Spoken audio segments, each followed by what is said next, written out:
Tatlo namang magkakapatid na pawang menor de edad ang nasawi habang sugatan naman ang dalawa pa. Makaraan po ang isang namasunog po ang kanilang bahay sa bayan ng Maasin, Iloilo kagabi.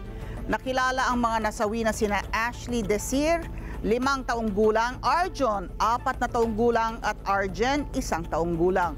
Isinugod naman sa pagamutan ang dalawa pa nilang kapatid na sina Rachel Ann, 12 taong gulang at si Arcel, 8 taong gulang. Batay sa inisyal na ulat ng Bureau of Fire Protection ng BFP sa Maasin, nagsimula ang sunog dakong alas 10 ng gabi sa barangay Dalsuan sa nasabing bayan. Napag-alaman na ang mga bata ay iniwan ng kanilang mga magulang na natutulog sa loob ng bahay upang makipaglamay sa kanilang kamag-anak sa Karatig Barangay.